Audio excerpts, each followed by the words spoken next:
Welcome to all of you joining for this Ticketing Professionals webinar. Special one, we had season one, we come back with this one after the interval Act 2 with Katie Rains, with a panel including John Gilchrist, Angus McKechnie and Peter Swindle. We'll be underway shortly. There's over 500 of you coming onto this one this morning, so it does take a little while for everyone to join, so bear with us. We'll be underway shortly.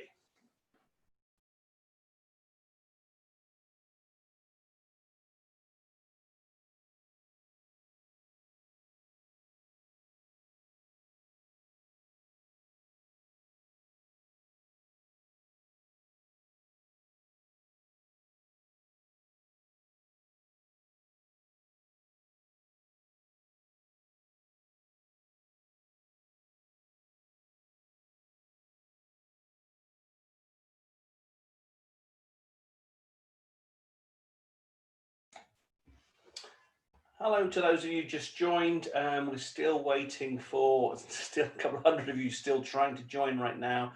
So we'll be underway shortly. Whilst you are waiting, you may want to have just a quick answer to a poll just to see where you are on reopening as well. So I'll launch that now. And the question is, which of these activities is your organisation undertaking, planning for at present? Multiple choice, either reopening in some form on a planned date, so you must have a planned date, producing or presenting paid digital content, producing, presenting outdoor work, or none of the above / not applicable if you're an agency or a supplier. So we'll leave that open.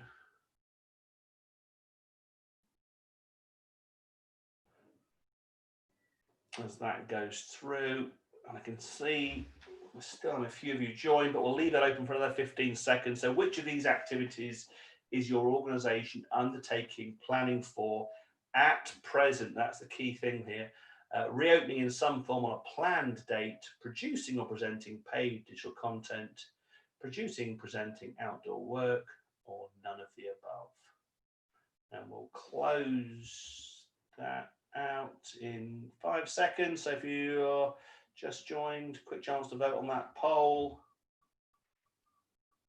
I think that's leveled out. We'll end it there and share the results on screen. So that was 35% of you who voted reopening in some form on a planned date. 32% are producing, presenting paid digital content. 15% producing, presenting outdoor work. I think Angus has a few things to say on that. 40% not applicable. So thank you very much for that. I can see the people joining us as leveled out, so we'll get underway. A little bit of housekeeping. My name's Andrew Thomas. I'm the director of Ticketing Professionals Conference. We've hosted this webinar series going back into May now, seems ages ago. We have a pretty standard format here. We've said 60 minutes. We've got a margin to go over today because the last time we had Katie on, the Q&A was carnage with so many questions. We are recording today's session. It's live out on YouTube at present, and it will be on demand on YouTube and on our Ticketing Professionals website from later on today. Pretty basic format. We've got the results of Act 2, which Katie's going to present shortly. I'll introduce the panel and we'll have a discussion on findings there. There'll be a Q&A of actually probably 30 minutes, 35 minutes plus on the Q&A.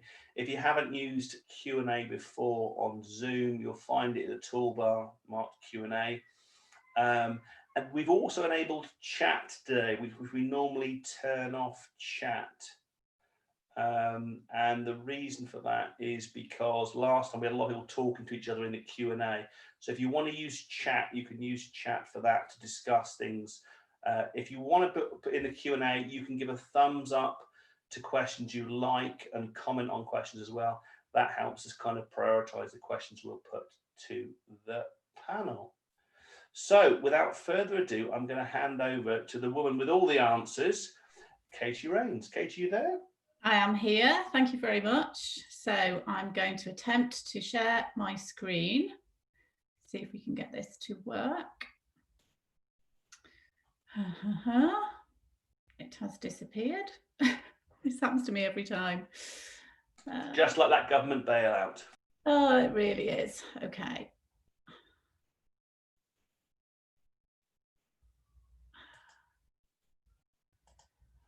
It's just completely disappeared. So I'm going to have We will get to it, so just bear with us while. Yeah. Okay. I'm going to go back.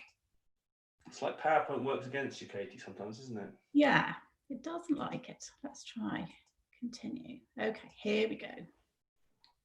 Let's see if it likes this now. There we go. Brilliant. Over to you, Katie. Thank you. Right. Thank you for bearing with me. Okay, so hello, everybody. It's lovely to see you all the participants joining, and so many of you joining us this morning. Before we get into the results, I just want to give you a bit of background to this survey and how we've got to this point. So at the end of March, while most of you and most of us were in the throes of cancelling performances and watching the world as we know it collapse, I decided to help some of the cultural organisations I was working with start to understand the likely impact of COVID on their audiences, and we created a short survey and asked their audiences to complete it. It looked like it was quite useful, so we decided to make it available to any other cultural organisations in the UK or Ireland who wanted to use it in case it was useful to them as well. What we didn't anticipate was the overwhelming level of support both cultural organisations and audiences wanted to offer us. The first survey, which most of you have probably seen or be aware of, was called After the Interval, and we had over 130,000 responses from over 300 cultural organisations. I expect many of you have seen and used the data and the results from After the Interval, and that makes me very happy. I too have spent the last couple of months quoting percentages here and there and explaining the data to boards, webinars, seminars. I'm delighted that we've been able to do something that seems to be useful, and it seems to be informing planning decisions in lots of venues. It's actually been quoted in the House of Commons Select Committee. That's a first. As is, I've actually even managed to be quoted in the Italian press because we've managed to get an Italian version of it going as well. So I can't speak a word of Italian, so I've no idea what they said that I said. But lovely all of that is, the main thing that struck me over the past few weeks is, and this will be no surprise to those of you working in cultural organisations, is how many people out there feel so passionately about what it is that you all do day in, day out. With this survey, I have read through literally thousands of comments, each of which is directed to your own organisations. And it's heartbreaking and very sobering to read those. Every single one of those is a voice in danger of being drowned out or ignored. Drowned out by our fury on Twitter at the government. You know, you just have to go on and see everybody raging, and I completely get it. And we're so desperate to be heard ourselves. And totally ignored by those in power currently, who seem so far at least to think the views of arts attenders are marginal, liberal or elitist ones, which we know they're not, and therefore they're not worth listening to. So I think it's really important that we now listen to those voices of the audience, try to understand what they're saying to us, and try to make the best decisions we possibly can for their benefit, albeit in the terrible circumstances that we're in. And I know you're all trying to do that. So thank you for being part of this project. Thank you for taking the time to come today to listen. And thank you for what you're doing and playing your part in trying to save what is so precious to these thousands of people. So on with the results. Okay, so as we did with After the Interval, we've pulled the results after 3 weeks, but we're continuing the survey for another 3 weeks. So we will pull another set of results at that point. So this is the first 3 weeks worth. 62,000 audience responses. The demographic very similar to last time, because most organisations sent this out to their regular and core supporters and audiences. So not surprisingly, most of them attending very frequently and are skewed towards an older age profile. 232 organisations have taken part so far. That's how they split out by area or country. And just want to give a thank you to Arts Council of Wales, who gave us some funding to be able to translate the survey into Welsh. And thank you to Sam from Theatre Clwyd for making all of that happen and proofing it, or getting somebody to proof it, because I hadn't got a clue. The breakdown, obviously, again, very geared towards theatre and venues, but there are some orchestras and producing companies in there as well. All of these results are downloadable from our website, so don't worry if something whizzes by on the slides. All of this data is in the report that you can download. So the areas that I'm going to quickly whiz you through, and the headlines, are what people are saying they're doing about booking now for events, how they're feeling about returning to events in the future, the safety and comfort that they're looking for, how they feel about digital culture and outdoor culture, and finally, a few questions on economic viability. So, booking now for events. Very familiar with this 17% stat now, because it's pretty much the same as for after the interval. 17% of people booking now for events. Now, maybe all that's telling us is that there's no more events on sale now than there were then, and that's possibly true, but it's the same as it was. Half of those who are booking for events from November onwards. And again, that's exactly the same as for after the interval, but of course, November's a bit nearer now than it was then.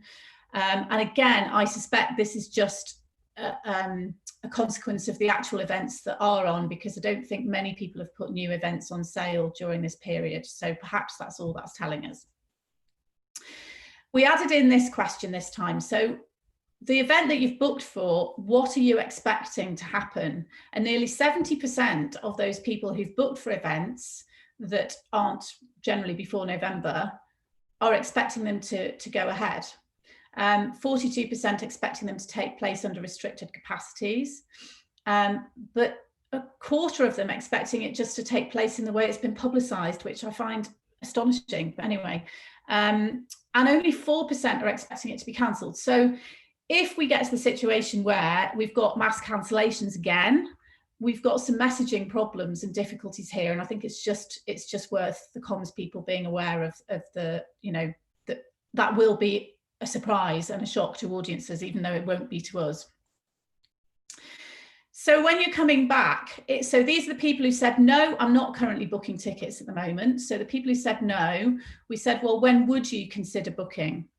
And 70% of them are saying they wouldn't consider booking for at least 3 months, not the events being in 3 months, but the actual thinking of booking in 3 months. And that's exactly the same as it was for after the interval. And of course, we didn't ask dates here. We asked for, you know, 1 month within the next month, 1 to 2 months, 3 months, and all that. So that's how it sort of rolled on. So they're sort of still thinking in that, oh, I'm not going to do anything for 3 months, which I think is interesting. And maybe that will change as we start to see more things open up. Who knows? So we then asked them this question again, but we asked it slightly differently this time. So we kept the option to say, you know, would you return to attending events in venues just because they reopen? And again, only 17% said that, which is very similar to what they said in after the interval. But then we changed the questions, the other responses that they could give, and asked them that the second one was, if venues reopened with social distancing and could manage to do that, is that something that you'd be interested in? And 50% of them said that they would. So in total, that means 67%, if you were able to open with social distancing, would attend. So 2/3. And I know a lot of conversations have been going on in organisations saying, oh, well, even if we could, would the audiences come? Yes, they would, on the basis of this data. 2/3 of them would. So I think that's really interesting. And the thing I then went through loads and loads of, and I would encourage those of you who've taken part in this, if you haven't done so already, to read the comments at the end of the survey, because here is a selection of them. if people can travel on planes and televised football's allowed, it's unfair not to allow theatre. Just get on with it. I'm willing to try and support any arts venue that's working safely to move towards performances happening. And there are literally hundreds of comments like this. The audiences do not understand why pubs can open and theatres can't. We understand that. You know, I've sold enough pantos in my life to know why we can't sell to 20% or 30% capacity. I get that. And we all understand that. Audiences do not understand. They're not getting it. So either we've got a communications challenge or we've got a bigger challenge in trying to get things open. So, and I don't know what the right answer is, but I think it's worth being aware that there are hundreds and hundreds of comments from these people. And what I don't want to see is them turning against us as a sector because they just think we're being fey or we're just being greedy or God knows what they think, but they're really frustrated. It really, really came through. So, safety and comfort. Which of the following measures would make you feel more or less likely to consider attending a cultural event? I think this is hilarious. So they are more likely to attend if they can sit together as a household. That was the most important thing on all of this. They want to sit together, but they want to sit away from other people. They want the capacities to be limited. But on the less side, they don't want that seating to be unreserved. It's just like, oh my God, could they make it any more difficult for us? So they want to sit together as a household, away from other people, but they don't want you to do unallocated seating. They want to know where they're going to sit. So there's one for the ticketing systems to figure out. I wonder whether our pricing gurus at Baker Richards and the advice that they've been offering around the take a chance seats might give us a clue to some of those answers. So anyway, we can talk about that later. Hygiene, they want hand sanitizer, and they really like the idea of a COVID safe kite mark. And I saw that the tourism industry have released, I think it's called Good to Go kite mark, which it would be interesting to know whether we're going to adopt as a sector, because people are definitely looking for some sort of kite mark. But they don't want to have to queue for the toilets or have any sort of restriction on the toilet facilities.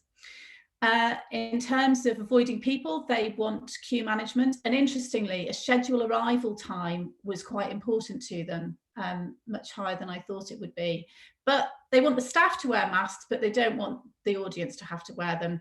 And if they've got to come by public transport, that was the most off-putting thing of all for them.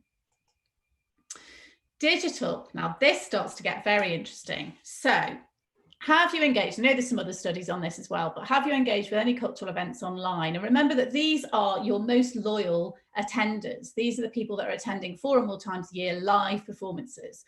And bless them, 39% of them have tried it since lockdown, presumably for the first time, because they're saying I've only done it since lockdown. And in total, 65% have experienced culture online, which I think is fantastic. 82% of those who had experienced culture online had watched a full-length production. Hang on, let me just go back to that. Yes, okay. Had watched a full-length production. Half of them watched performances created at home, but it was the full-length production thing. I suspect we have the National Theatre to thank for that. Less than a third of them made a donation or paid. Because from what I've seen, a lot of the content has been free. So then if you were unable to go to culture events in a venue, would you be interested in engaging with cultural events online? 37% of them saying yes, and then there's this lovely, nearly half of them that are open to persuasion. So I'm taking that being a glass half full girl, as 83% of them are in the market for this, if we get it right. We'll have to get the possibles, we'll have to persuade them, but it's a big percentage. The ones who said no, 85% of them said their reason for not being interested was because it just wasn't an alternative to live. And so I get that. But loads more of them than I expected to say they're interested. And I had a little question around this. So I had a look at well, is it different for the people who'd experienced digital culture for the first time during lockdown than it is generally? And my hunch was right, because that yes goes up to 48% yes if for people who first tried digital culture during lockdown. And then I thought, okay, so what about the people who'd watched stuff online before that? And it goes up to a whopping 57%. So what this obviously says, and it's no great kind of revelation, is that the more exposure people have had to digital content, cultural content, the more likely they are to have been persuaded that it's worth watching. However, before we all get really excited about it, there's really mixed views. The views are very split in terms of looking at the comments. Lots of negative events, basically saying it'll never replace the live experience. And, you know, it's atmosphereless, waste of time, charming. So there's a lot of people going, no, it just doesn't cut it. But other people saying, actually, I enjoyed it more than I thought. I've been surprised how much I enjoyed taking part in online events. But interestingly, one of the phrases that comes up a lot, and it came up on a Zoom meeting I was in this week with some audiences, was, you know, needs must. If I can't get to live, it's a good second best, but it's not going to replace it. And what's more and less attractive to them in that online space? So the types of content, they're more interested in new stuff rather than old stuff that you've dragged out of your archive. They're more interested in something that's been created specifically for the online experience, and they're more interested in live than recorded. I'm not sure whether they, again, from the Zoom call I was on earlier in the week, whether they actually mean live as in streamed live, or whether they just mean at a time and an event, and it's kind of everybody's doing it at the same time, which are kind of different things. But anyway, they're really not interested in watching performances with a socially distanced audience. So that's quite interesting. They think they're going to enjoy it. And the highest one that came up on this was, you know, even though it's not, I don't expect it to be the same, but I think I'll enjoy it nevertheless. And they are looking for some sort of shared experience. And the thing that they absolutely don't see it as a substitute for live, as I've said. What are they willing to pay for? Well, they're less willing to pay for archive recordings, and they're more willing to pay for something that is live, in inverted commas, newly created, and created specifically for this online environment.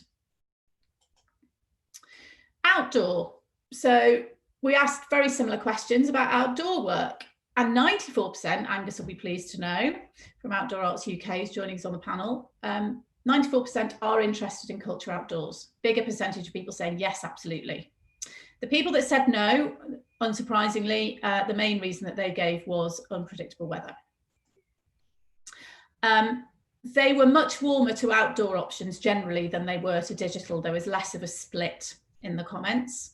Outdoor has to become the new normal. So I love the blankets 2 meters plus away in the pissing rain. But anyway, so yes, they're much more interested in that.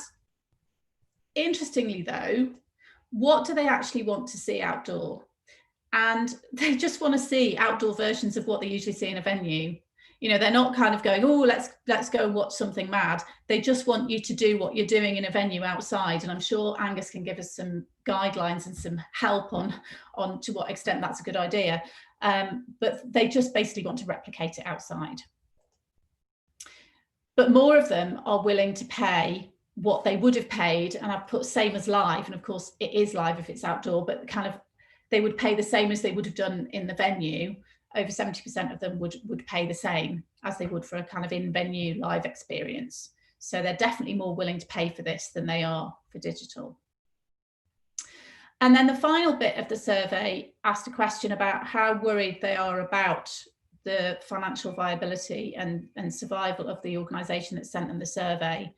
And we asked them to rate that on a scale of 0 to 100. And the average that came out was a really worrying 81. And then we asked them whether they thought they would spend more or less on cultural events once things go back to normal, if they ever do. And interestingly, they think they're going to spend marginally more. So again, on a scale of 0 to 100, where anything below 50 would be less, anything above 50 would be more, it's 4 points higher than the same, so 4% more, which is encouraging. They want to come back. And I think what I've taken from this in reading the comments is that they really want to support us. They want us to try and be bold and brave. The words bold and brave and creative and different came up so many times. Be brave, time to experiment and be bold.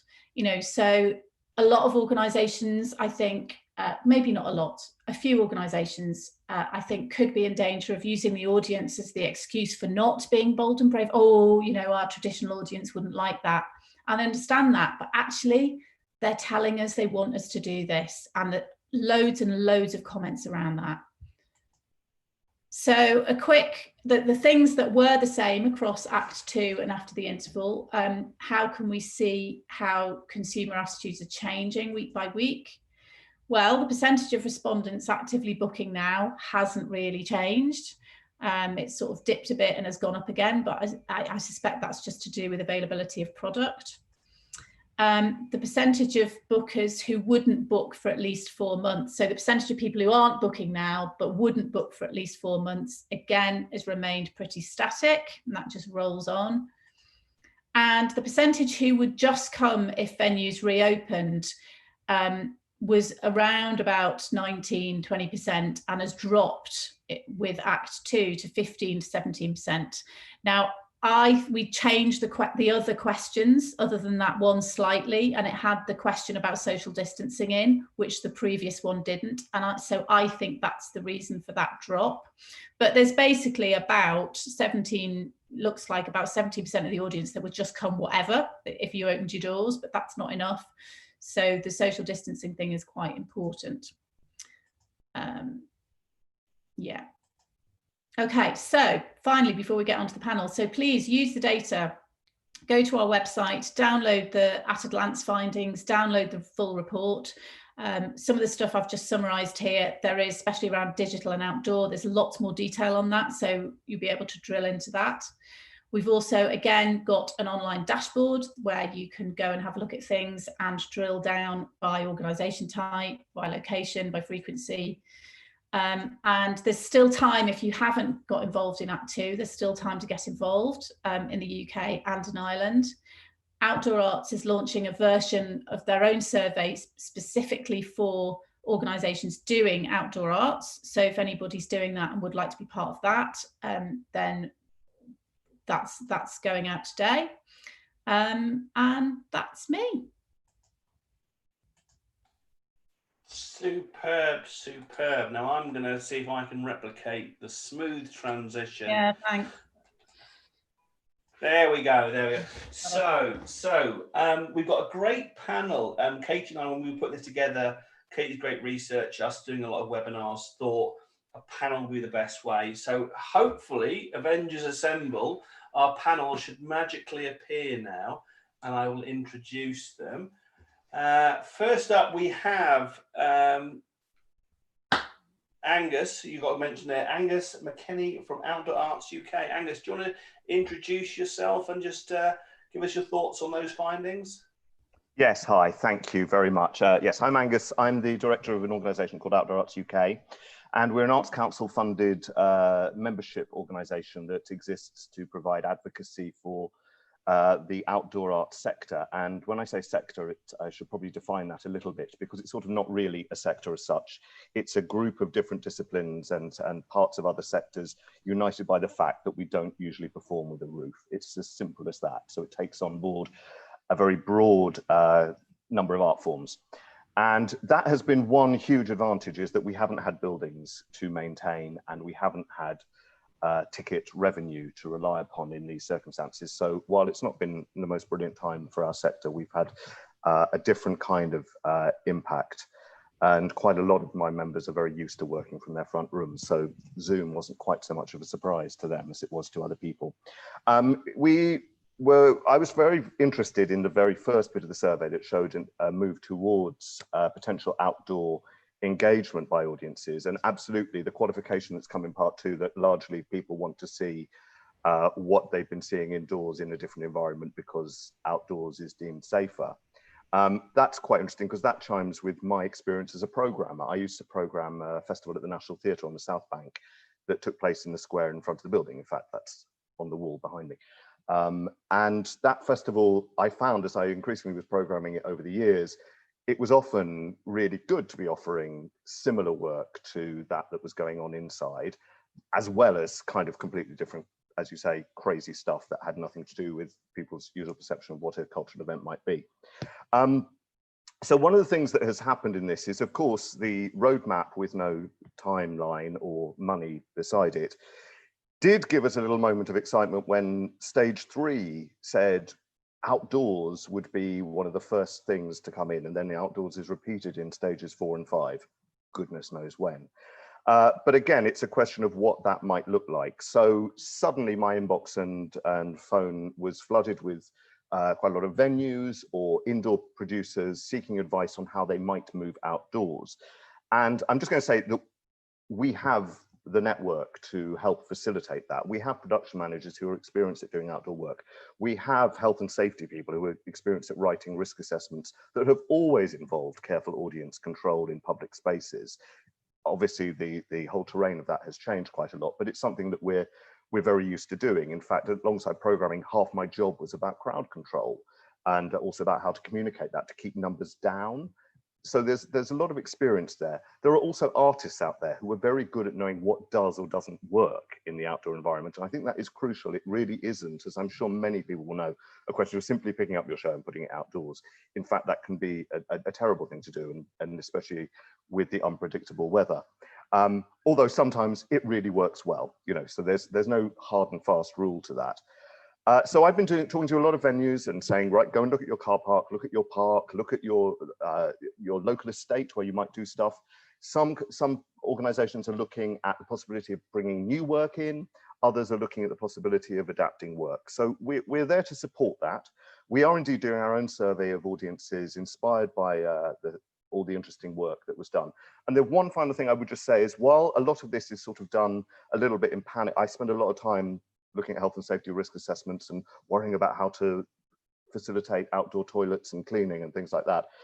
Actually, there is an opportunity here. I'm just going to urge this to venues, to indoor producers, to engage with new audiences. That is the key thing that we do in the outdoor arts sector as such, is engage with different audiences who may, in fact, never come in a building, and that's okay. We can give them a cultural experience. So I'm just going to urge that community engagement, new audiences, broader audiences. The audience agency report will tell you that outdoor audiences reflect society more so than any other art form. Ka-ching, we ought to, we're outdoors, so we'd be failing if we didn't. So it's there's a bit of evidence around that we can help you with. There's certainly some advice and guidance. We're about to, when we're allowed to by the DCMS, publish our own guidelines on how to work outdoors under a COVID situation. Strangely, weird things like stilt work is really good because you're automatically distanced by being up on stilts. Who knew? And quite a lot of work has masks involved anyway. So there's all sorts of quirky things in the sector. I'm just putting some links down the side there just for that. I've got our website there. We will publish anything on there. There's our email, so do drop us a line if you want some advice. We publish a weekly newsletter on Friday, which also on Friday has a 4 o'clock Zoom meeting for anyone to drop in on. This week, we've got 3 artists talking about how they are adapting existing work under the current situation, exactly what we're talking about, but they're from the outdoor sector.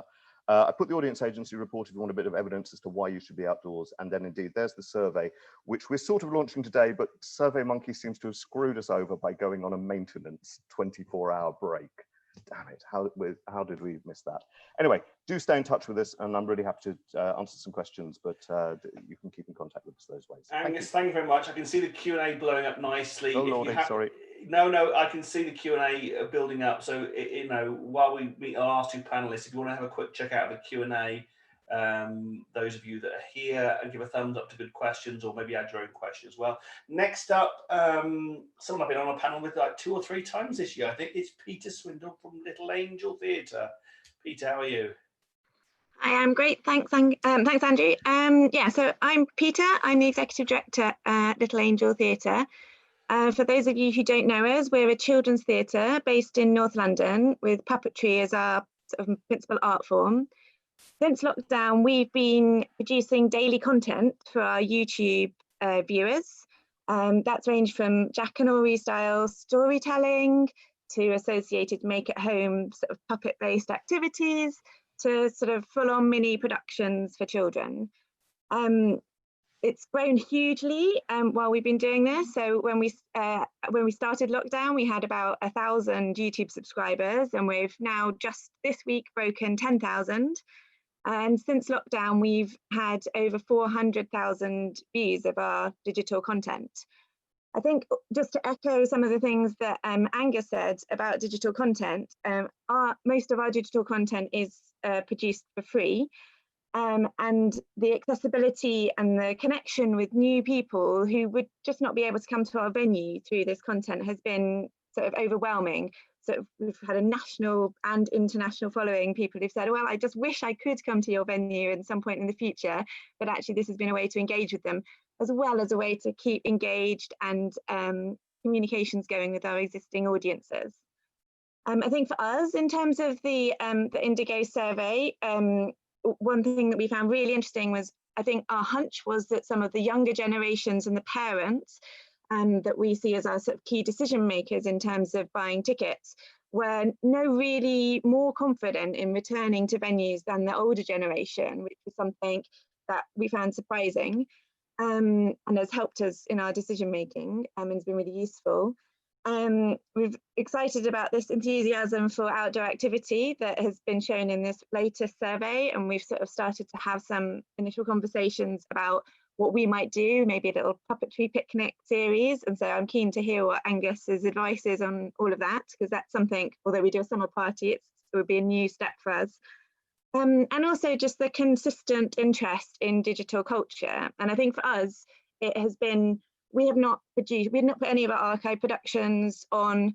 Some of our stories have been linked to previous productions, but they've all been productions that have been made in lockdown for people in lockdown. And quite a lot of what we've been doing has been trying to engage people into sort of a more participatory approach to culture. And I think obviously that's particularly relevant for us because of sort of children and young people that are involved. And going forward, we're sort of putting our toe in the water with some more paid digital events such as classes and courses. But principally, I think in terms of digital, we'd be carrying on with our model and starting to just explore what some sort of reopening scenario might be later in the year beyond that. Superb. Now, the man who keeps appearing and disappearing is Mr. John Gilchrist from home in Manchester, who's having a few internet connection issues. John, are you still there? Yeah, I'm still here. Apologies. It's BT. Other service providers are available. I've just moved into a new flat. But I think I'll try it without video if that's all right. But yeah, Home is an art centre in central Manchester. If you don't know it, we opened about 5 years ago. And we produce, commission and present work across film, theatre and visual art. We've got cinemas and the Cross Arch 500-seat theatre and 130-seat flexible studio theatre. And we welcome around 800,000 people a year. So we're targeting reopening. We targeted the 4th of September for cinema, spa and restaurant initially. And our COVID recovery plan has been informed really heavily by the work that Katie's done. I think looking at the key things for us, the main one is around safety concerns. The decision not to open tomorrow as a cinema, so on the 4th of July, is partly about trying to get this right. We know that audiences want to see a clear plan with noticeable gestures in terms of change of procedures. So what we're looking at is making changes to the layout of our spaces, and that's going to include removing seats. I think what's interesting when you look at some of the examples from places like Germany is that look at the number of seats that are taken out. I'm not entirely sure that's necessary, but it makes a clear picture that changes have been made. And I think that so much work is going to be done on comms to make our place seem incredibly safe and incredibly well thought through. We're also looking at our position in the local ecology. So we know if 70% of the audience don't intend to book for at least 3 months, that is a limited market. But not all audience members will want to come back, but we know that some will. So We also know that in Manchester, there are a lot of buildings which won't be able to open with the restrictions, whether that is 2 metre social distancing or 1 metre plus. But we are a modern building. We're very fortunate in that respect. We've got wide stairways, big entrance halls, toilets on every level. So we're also located in the city centre, it's worth saying as well. So we know that we've got a big residential population that won't need to take public transport.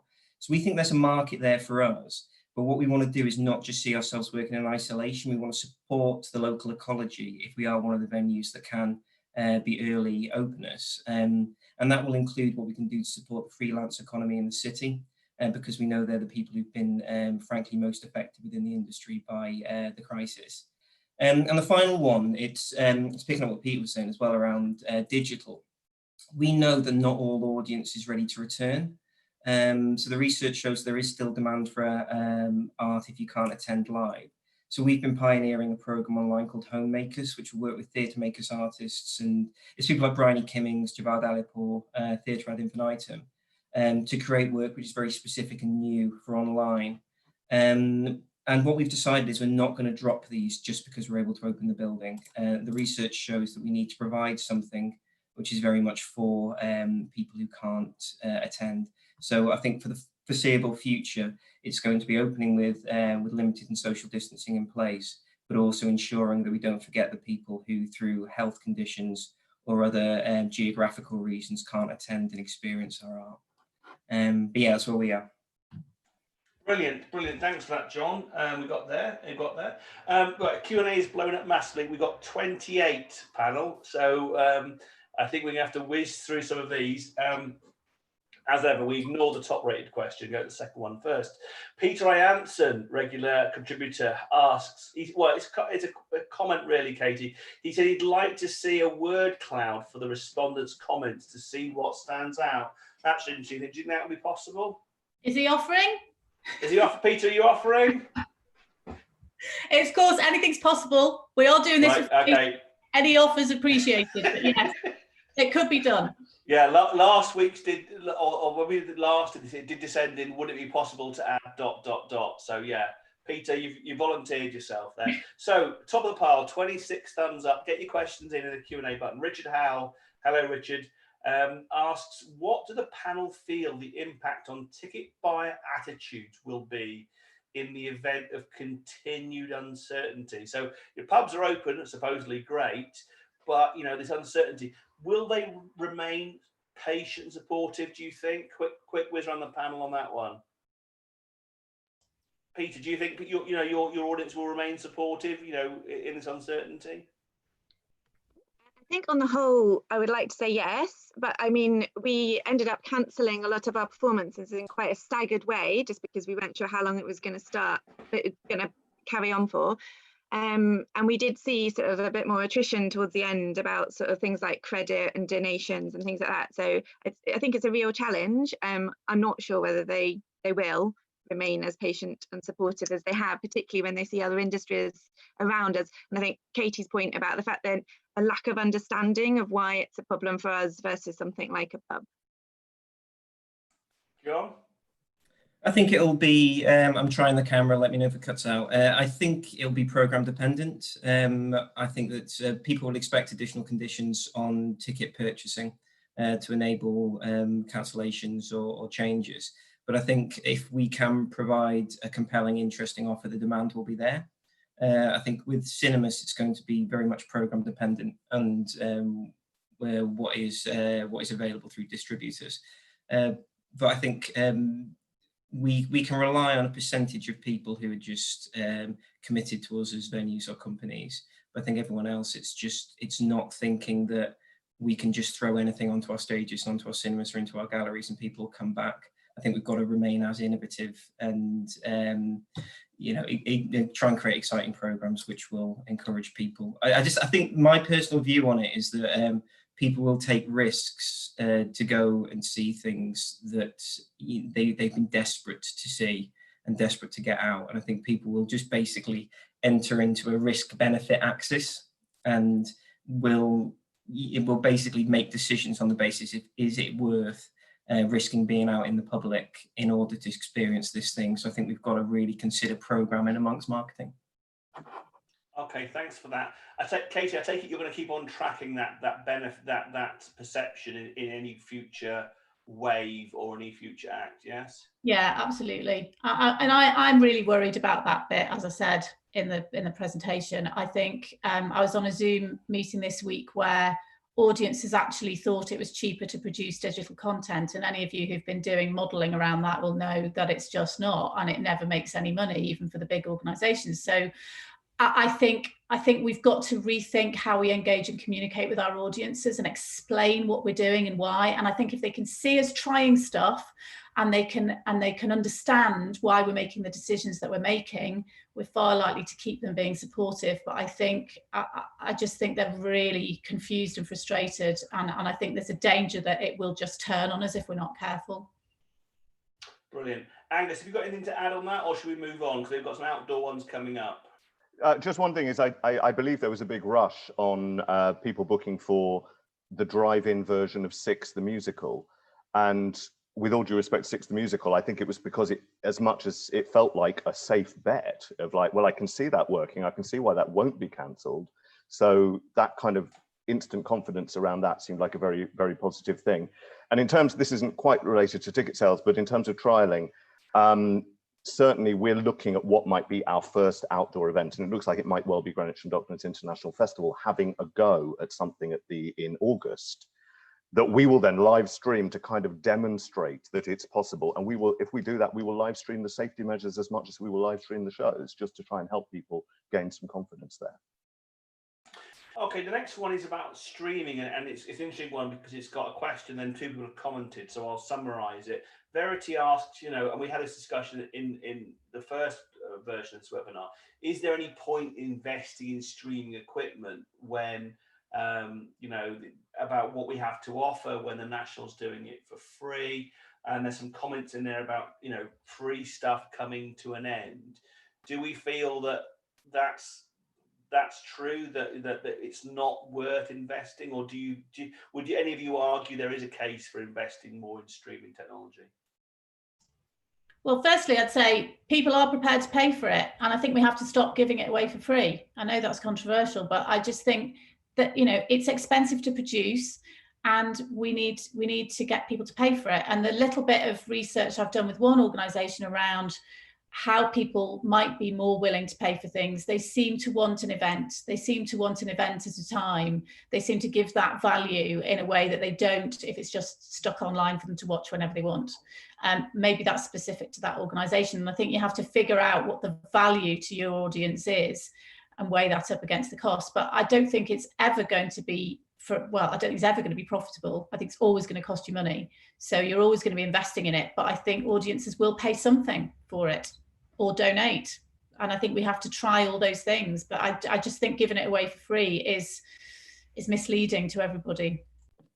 Can I just come in on that in respect to homemakers? Because we were debating it when we started off, but I think a lot of homemakers was around providing work for artists and ensuring that during this period they were able to still deliver something. And our associate director, Jude Christian, was really eager that this wasn't provided for free, because it is still something which was created and it's a piece of work which the artist invested in. We ended up doing basically a sliding scale. So it was, you could basically have a free ticket if you wanted, but there were a series of options around that. And some people did buy £100 ticket for it. A lot more people bought free tickets, and I think that was something we've learned, and actually something we're considering when we reopen, because another thing that picks up in Katie's research is around whether people will pay more for a ticket or whether you should have additional donations. So we're considering whether there is an option around pay what you can for the work we've got. But my perception of it is it's, especially if it's new work, it's not something that you've already had archived. People will pay for it because they're experiencing something new. The yield is nowhere near what you'd get for live, but obviously the audience is much bigger. So yeah, I think that we decided we had to offer it for free because there's enough, if people wanted to, because there's enough out there. But I've been really surprised by the amount of people who've paid. I would just say that we obviously have some very specific challenges about charging for our content, because a lot of it is directed at children, and there's certain restrictions to what you can actually put on things like YouTube for content that's aimed at children. I think a lot of it is about thinking about in terms of investing equipment, is in thinking about your longer term digital strategy. I mean, one of the reasons why we were able to react as fast to this as we were was that we did have actually an existing digital strategy before this pandemic hit, that we wanted to sort of start to ease into and tease and create a sort of balance between some content online that people could view for free, and then some probably more participatory activities from our perspective that people would pay for to have a more interactive experience. And I think that's something that it's tricky to say as a whole, depending on what your organization is delivering and who your audiences are. But I think there definitely is a market for paid digital content, but you have to make sure you get it right for your audience, because I know other people who do other content for children who have basically only had a few hundred views of the content that they've put up there at very low prices, and we've probably made more in donations against a lot of our content. So it's really balancing those up. Okay, I want to do a couple of questions now about the effect of our the financial pinch on our audience, because I'm trying to find it now. And this is just ticket sales and things like Peter says there were donations and secondary spend as well. Oliver Marcus asks, do you think the amount people are willing to spend at live culture events and to support their venues will change when we get to the end of furlough and there's an increase in redundancies? So are we going to be back in 2008 times? Are we going to see a real pinch, not only on being open, but the amount of money people are going to spend? Angus, do you want to start us off with that one? It's something we've talked about a lot. I mean, the majority of the work that I'm talking about is usually free, even if it's attached to a venue or to a local authority. And feeling that this is a very important point of access, given that people will generally, in the future, have less money to spend. We know that's going to be the case for everybody in one way or another. So the business models for people funding free work, of course, are equally challenging. We've already been looking at, can we get into a state of premium donations in public events?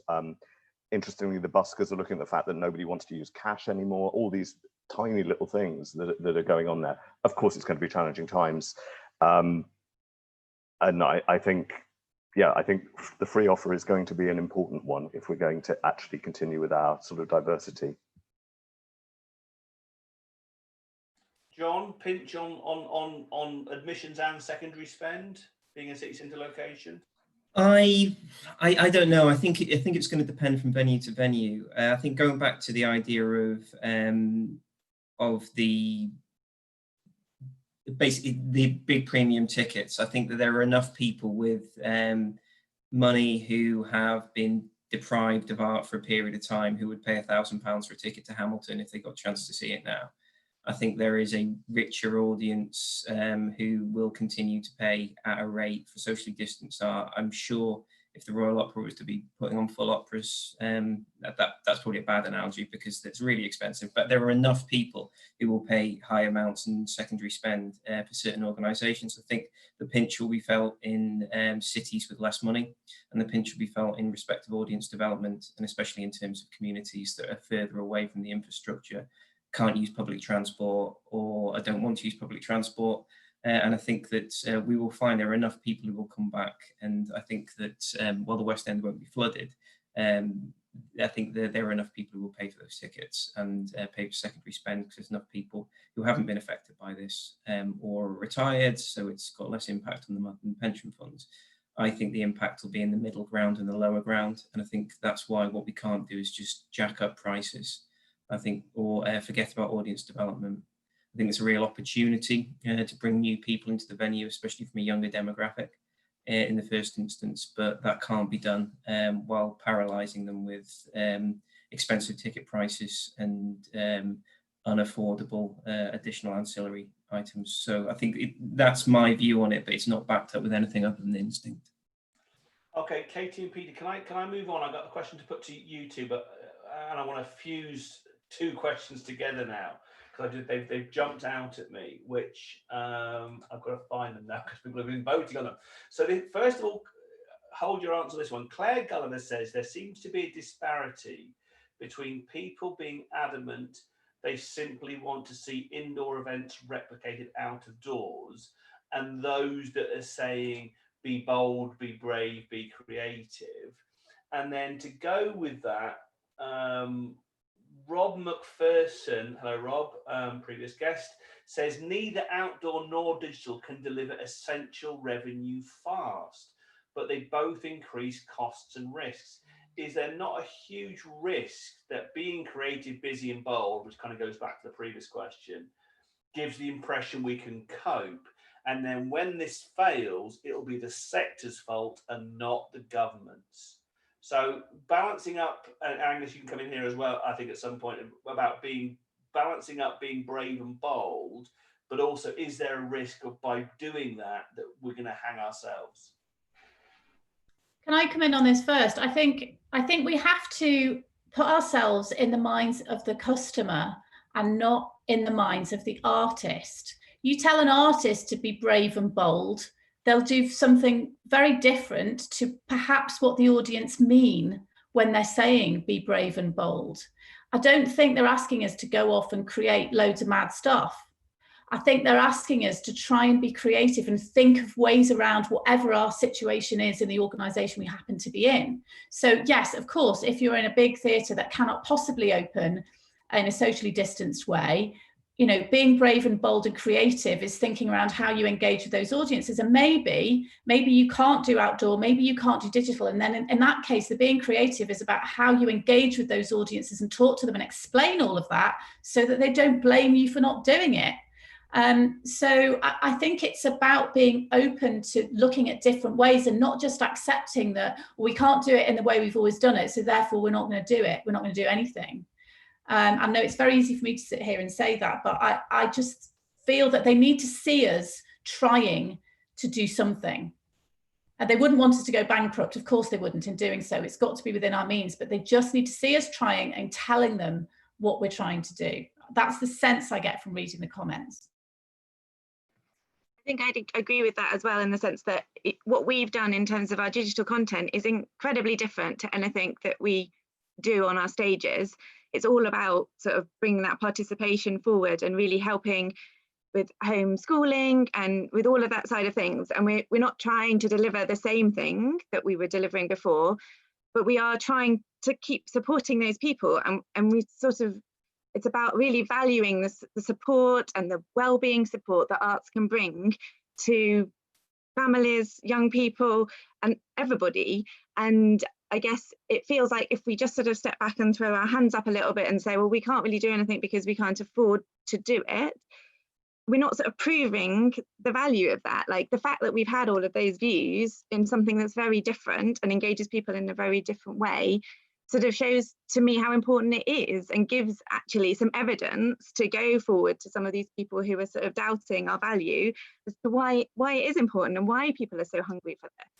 And because if we just shut down, then we haven't really got any evidence to show, you know, what people want.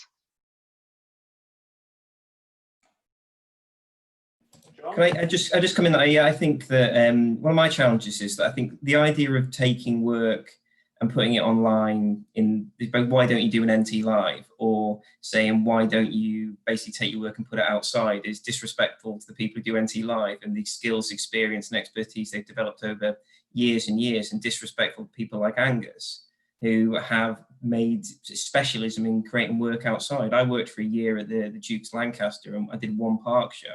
I was working in marketing and it nearly killed me because it requires an entirely different set of expertise and skills, which the idea that we can just take our staff who are largely furloughed and have a lot of work to do and frequently going through complex restructures and just transpose their skills they've developed and put it outside. I just don't think we're able to get that across to audiences about how the product they would get would be substandard in most cases. I think there's a lot more collaboration we can do with people who are experts in those areas.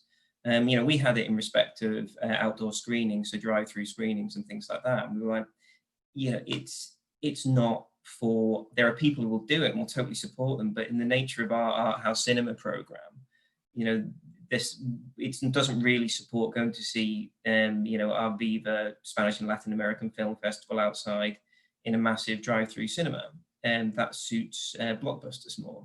So I think that there needs to be an expectation about, we have to push our boundaries a little bit, but what we can't do is become television companies or outdoor festival companies in a short period of time. We've got to establish what our box is and be innovative within that, because otherwise I think we'll push our workforces too far.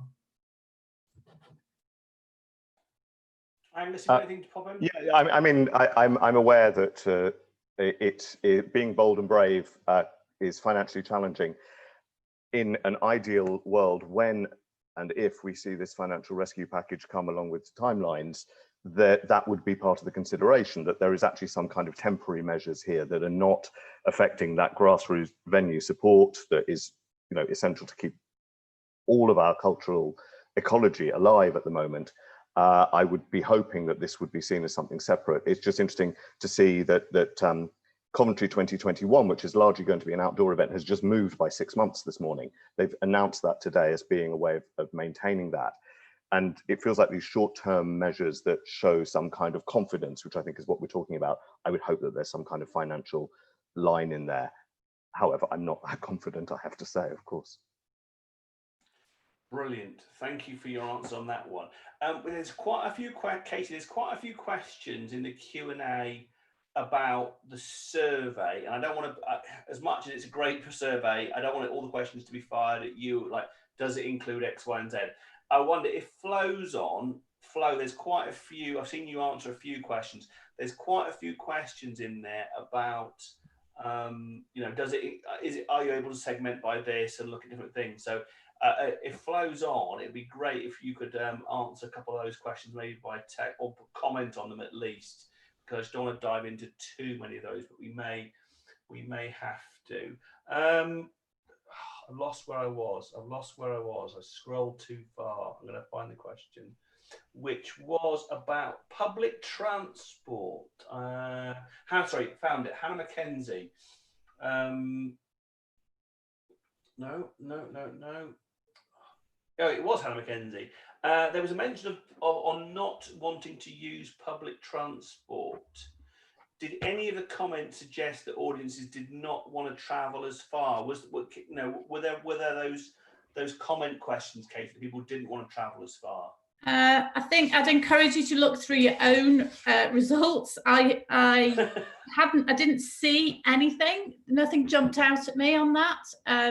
It was just one of the options in terms of what are the things that would make you less likely to attend, and needing to travel on public transport was one of them. And that was marked lower than anything else. But I didn't see lots of comments on that particularly. Well, when Peter's done the word cloud for you, we'll be able to look at that, won't we? And there was a question here from Karen, and this is for everyone. Said, for those of us trying to open up in September and hoping that social distancing will reduce further, does the panel think attitudes to buying tickets will become more last minute? And do you think that the responses to the survey will change rapidly? You know, I mean, the closer we get to pubs being open, I'm taking my narrowboat out at the weekend because we can finally do that. And I'm seeing bookings explode on the canals because everyone's now booking canal holidays this weekend. Do we think that we're going to get more and more last minute, especially when things reopen?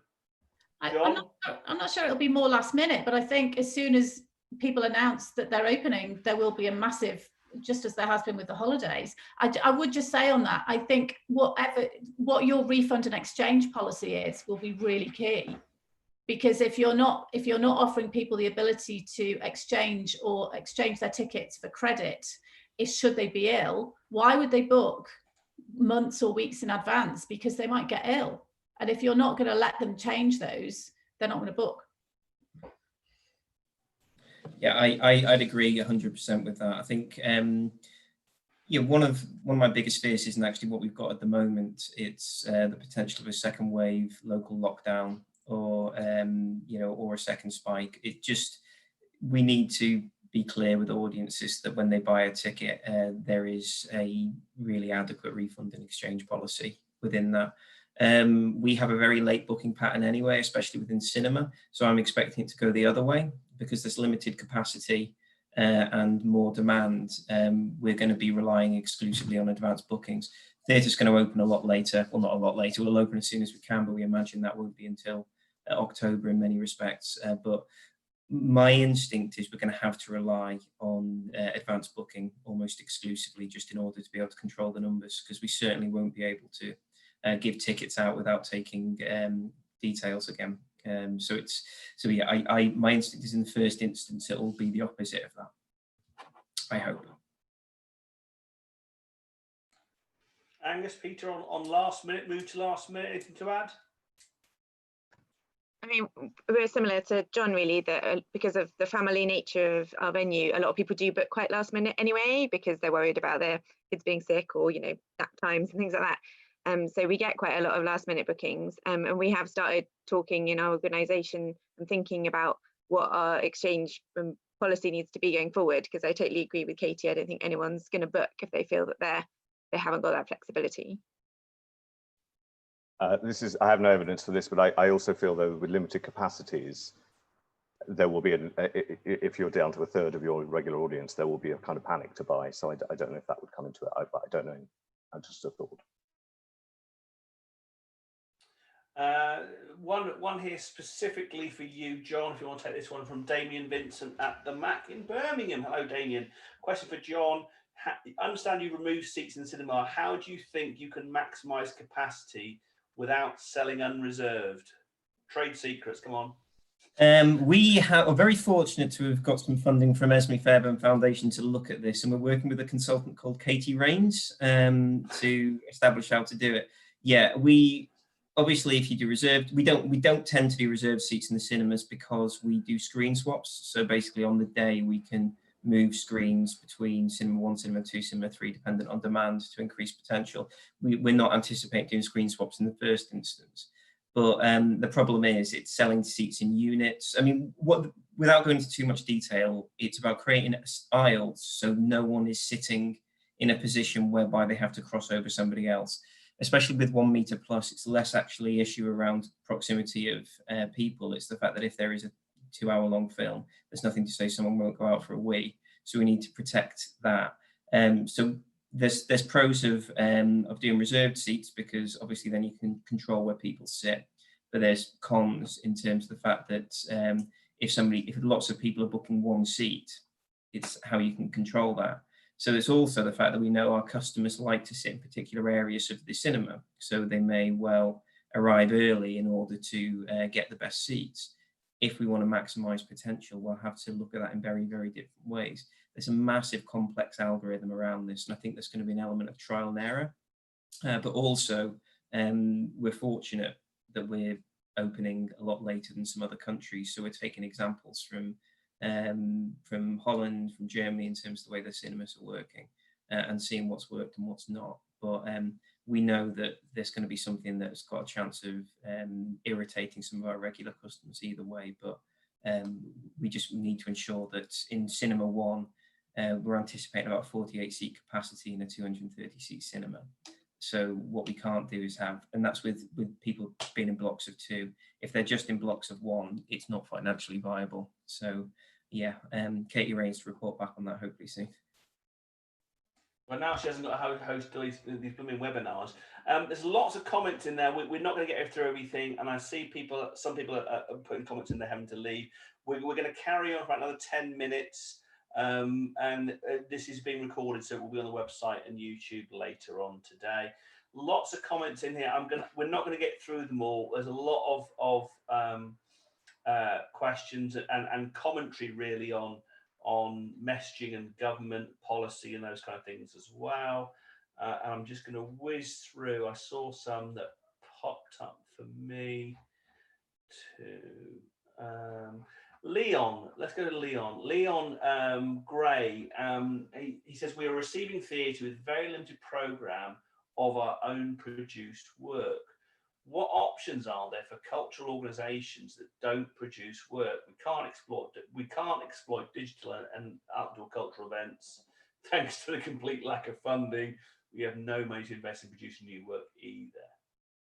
I mean, I'm interested, just a quick round the panel. What are the opportunities for those receiving houses? I would create a COVID safe space and reach out to artists in your city or your town to ask if they have work they would like to present in that space. So figure out how much it would cost, what the capacity could be to be COVID safe, and create a space that you could invite the local comedy club, you have, jazz club. I don't know. It may be working with different artists than you usually work with and serving your local artist community rather than necessarily waiting for things to come back on tour. That would be, I don't know if it's the answer, but it'd certainly be worth a conversation and worth exploring, in my view. Can I just, that's a real bravo on that. We keep coming up with questions of the work now becoming hyper-local is a phrase that we are now throwing around as if it was a real thing. That this is the opportunity to really engage with communities on quite a small scale, because that will be potentially more cost effective. What I would add to this is the Arts Council project grants reopen on the 22nd of July, and small projects or large projects that deal with some of this will be exactly what they're looking for, and they're going to do a pretty fast turnaround on those. So I think this is, even if you don't like Grantium, and who does, this is a good time to consider actually going for a bit of Arts Council project funding. Yeah, I just reiterate around partnerships. There's people out there who want to create work or work with the local community. It doesn't have to be within your venue team, I would say. I think there's a lot of people out there wanting to reach out and do something in a social distance way. And if you've got a building that's sort of big enough to be able to facilitate that for them, and I think that's the way forward. Yeah, I think there was a crisis in mid-scale touring, well, touring generally in mid-scale touring, especially before COVID, and I think it's just been completely blown up by this. I think that there is going to be a real dearth of program for the foreseeable future, and it's really scary about how that's going to happen. I think what we've had the fortunate, what we're considering, because we're fortunate we've got a 500-seat Cross Arch Theatre and 130-seat Studio Theatre, is with social distancing we can effectively take the program and the audience who would have been in the 130-seat Studio Theatre and put it in T1, which is our bigger space, and effectively reimagine it for a larger space with social distancing. Won't work for every piece of work because they're designed to be intimate, and the experience will inevitably be more disappointing, but it does enable us to bring work to those spaces. We're also seeing whether we can, as everyone else has said, be generous to our communities and work with partners to present work. Again, if there were bands that would be playing in a 500-seat concert venue or hall, they can play in our T1 space, and we'll need to do a little bit more of that. And there's also a project going on to work with schools, and I think that there'll be some more coordinated work across cities to see whether we can repurpose theatre spaces which are dormant for education in various different ways. And I think that work will need to be done nationally to make sure that's coordinated.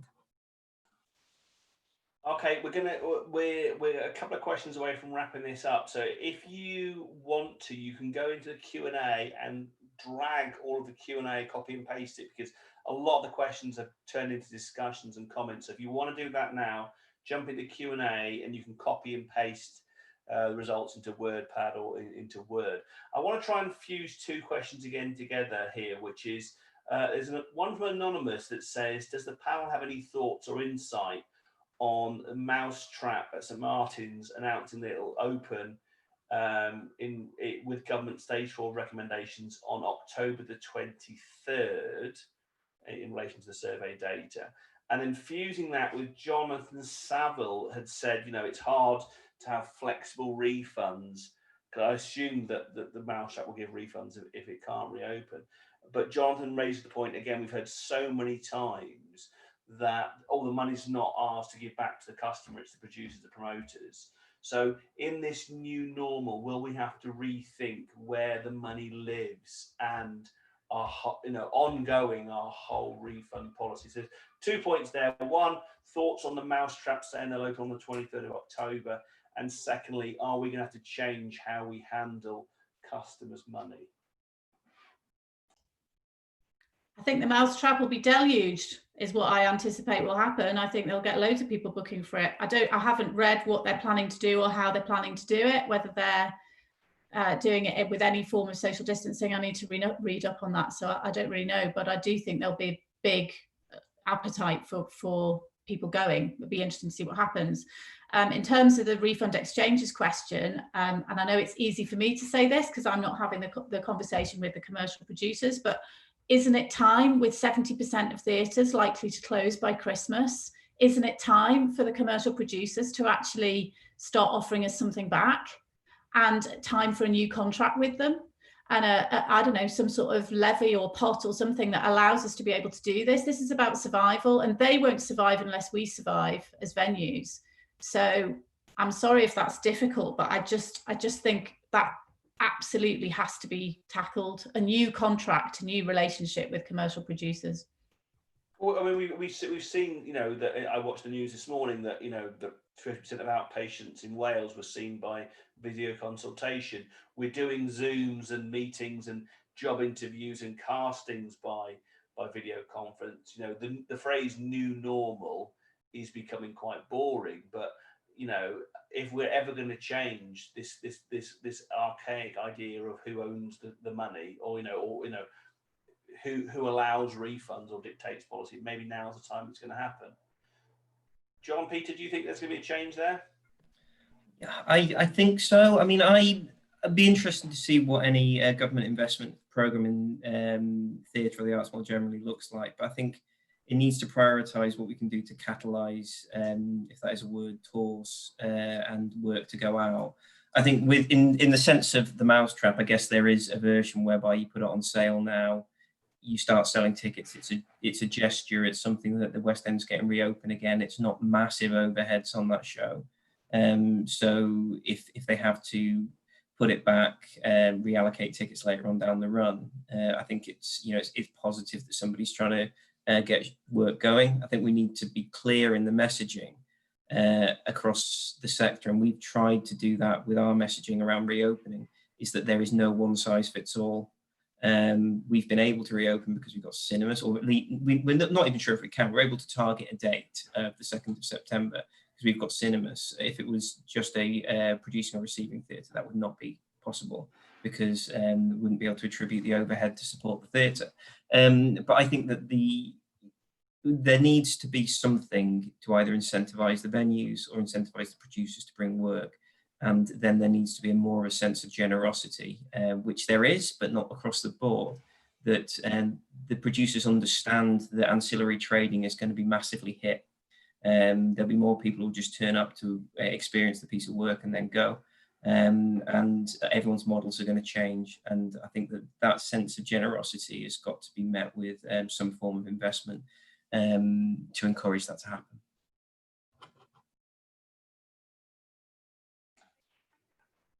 Anything, Peter, Angus?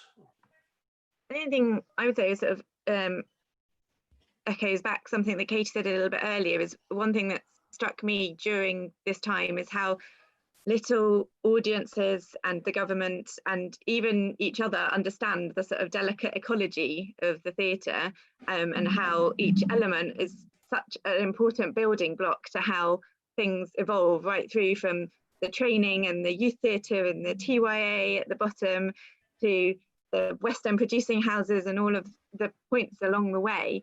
And obviously there's different ways to look at that and model it, but it's just so involved and so complicated. And actually, I'm not sure we as a sector have really managed to communicate that as effectively as we could do. And I think that's always going to be a bit of a barrier to us trying to sort of justify and target investment in the right places at the right time. And that it's really complicated. I'm not sure I have an answer to it, but I do feel that that's something that's been quite a big barrier to actually successfully moving forward some of these things.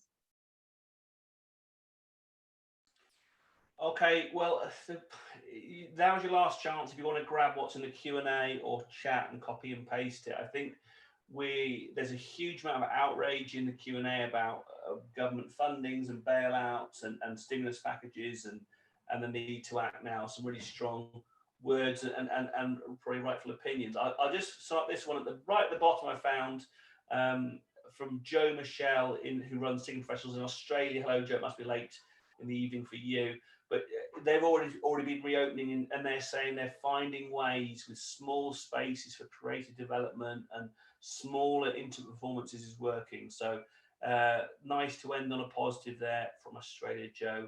Thank you very much for that. All that remains is to Katie, thank you once again. You've knocked it out the park with a great Act 2. And thank you to Angus, Peter and John for joining us on the panel. Just a reminder, there'll be loads of links coming out to you in various emails and follow-up emails. And of course, this webinar will be available on demand on the TPC website and on YouTube. So thank you everyone who joined us. Again, thank you very much to the panel as well. You've been giving some great insight there. And we hope we don't have to see you all again on another TPC webinar. Hopefully we can throw open our doors or our parks or outdoor spaces. But once again, thank you very much, folks.